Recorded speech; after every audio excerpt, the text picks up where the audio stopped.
ഭയപ്പെടുത്തേണ്ടുന്ന കാര്യമെന്ന് വെച്ചാൽ ഇങ്ങനൊരു സംഭവം കണ്ടുപിടിച്ചാൽ അപ്പോൾ തന്നെ അതിന് ശക്തമായ നടപടി എടുക്കലുണ്ട്. ഈ വീഴ്ച വരുത്തിയ ഡോക്ടർമാരുടെ വേണ്ടി നടപടി എടുക്കുക, അതിൻ്റെ സീരിയസ്നെസ് മനസ്സിലാക്കിയിട്ട് ആ രീതിയിൽ പ്രതികരിക്കുക.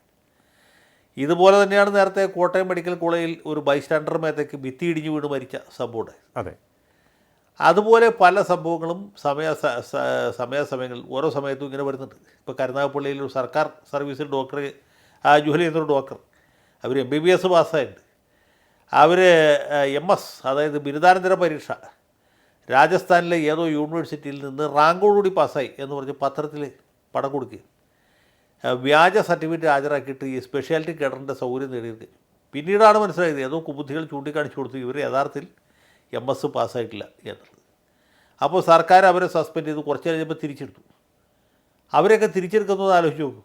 തിരിച്ചെടുത്തത് വീണ്ടും മെഡിക്കൽ ഓഫീസറായിട്ടാണ്, സ്പെഷ്യാലിറ്റി കേഡറിൽ നിന്ന് റിവർട്ട് ചെയ്തു എന്നുള്ളത്. അപ്പോൾ ഇതിങ്ങനെയുള്ള തമാശകളൊക്കെ നടക്കുന്നുണ്ട്. ഇപ്പോൾ കോഴിക്കോട് മെഡിക്കൽ കോളേജിൽ ഒരു ഡോക്ടർ കൈക്കൂലി വാങ്ങിച്ചു, പിന്നെ അത് വിഷയമാകുന്നുണ്ടപ്പോൾ അയാൾക്ക് അയച്ച വോയിസ് ക്ലിപ്പ് ഇട്ട്, പ്രിയ സുഹൃത്തെ കൈക്കൂലി വാങ്ങിച്ചു എന്നുള്ളത് ശരിയാണ്, നിങ്ങൾ ക്ഷമിക്കണം, എനിക്കൊരു അബദ്ധം പറ്റിയതാണ് എന്ന് പറഞ്ഞ് മറുപടി അയച്ചു. ഡോക്ടർമാർ പലരും നിഷ്കളങ്കരുണ്ടോ. അത് വോയിസ് ക്ലിപ്പ് അയക്കുകയും അത് പിന്നെ സാമൂഹ്യ മാധ്യമങ്ങളിൽ പടർന്നു പിടിക്കുകയും അദ്ദേഹത്തെ സസ്പെൻഡ് ചെയ്യുകയും ചെയ്ത സംഭവം. അപ്പോൾ ഇങ്ങനെ പല കാര്യങ്ങളിൽ സസ്പെൻഷൻ ഉണ്ടാകുന്നുണ്ടെങ്കിലും പിന്നെ തുടർ നടപടികൾ ഉണ്ടാകുന്നില്ല. പോസ്റ്റ്മോർട്ടത്തിന് കൈക്കൂലി വാങ്ങിക്കുന്ന ഡോക്ടർമാരുണ്ടാകുന്നറിയാമോ? ഞാൻ തന്നെ പണ്ട് ആലുവ താലൂക്ക് ആശുപത്രി, അന്ന് താലൂക്ക് ആശുപത്രിയാണ്, ഇപ്പോൾ ജനറൽ ആശുപത്രിയാണ്. താലൂക്ക് ആശുപത്രി ഓടിക്കാൻ പോയി AISYF വലിയ പ്രതിഷേധ മീറ്റിങ്ങിൽ ഘോരമായ പ്രസംഗം നടത്തിയിട്ടുള്ളതാണ്. പോസ്റ്റ്മോർട്ടത്തിന് കൈക്കൂലി വാങ്ങിക്കുന്ന ഡോക്ടർ, അത് തീരെ പൈസ ഇല്ലാത്ത ആളുടെ അടുത്ത് നിന്നാലും.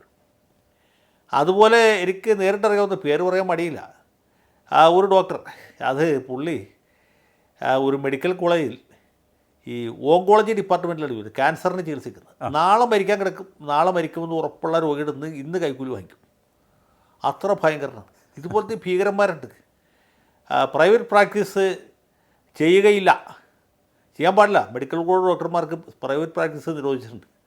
ഇപ്പോൾ ഈ വിഷയമായിട്ടുള്ള സംഭവത്തിൽ തന്നെ വിവാദ വനിതയായി മാറിയിരിക്കുന്ന ഒരു പ്രധാനപ്പെട്ട ഡോക്ടർ, അവരുടെ വീട്ടിൽ ഇതുപോലെ ബോർഡ് വെച്ചിട്ടുണ്ട്, മെഡിക്കൽ കോളേജിൽ പ്രസവ സംബന്ധമായിട്ട് വരുന്ന രോഗികളാരും തന്നെ അവരോ അവരുടെ ബന്ധുക്കളോ എന്നെ വീട്ടിൽ വന്ന് കാണാൻ പാടുള്ളതല്ല എന്ന് ബോർഡ് വെച്ചിട്ടുണ്ട്. എന്തിനാ ബോർഡ് വെച്ചിരിക്കുന്നത് അറിയാമോ? മുടിഞ്ഞ പ്രൈവറ്റ് പ്രാക്ടീസാണ്. തലേ ദിവസവും അവരുടെ വീട്ടിൽ പോയി പൈസ കൊടുക്കാത്ത ഒരു ഒറ്റ രോഗിയും ഒറ്റ ഗർഭിണിയും അവർ കണ്ണുകൊണ്ട് പോലും നോക്കില്ല. എന്ന് മാത്രമല്ല അച്ചാലും പൂച്ചാലും ചീത്ത പറയുകയും ചെയ്യും. അതിന് പുറമെ വീട്ടിൽ ബോർഡ് വെച്ചിട്ടുണ്ട്. ഇതുപോലുള്ള ഈ ഭീകരന്മാരും ഭീകരികളുമാണ് നമ്മുടെ സർക്കാർ സർവീസിലും മറ്റ് സർവീസുകളിലും ഒക്കെ ഉള്ളത്. ഞാനിപ്പോൾ ഇതിനെപ്പറ്റി ഉപന്യസിക്കാൻ തുടങ്ങി ഒരുപാട് പറയേണ്ടി വരും. അപ്പോൾ ഇതൊക്കെ കെടുകാര്യസ്ഥതയാണ്, കൊള്ളരായ്മയാണ്, അഴിമതിയുണ്ട്.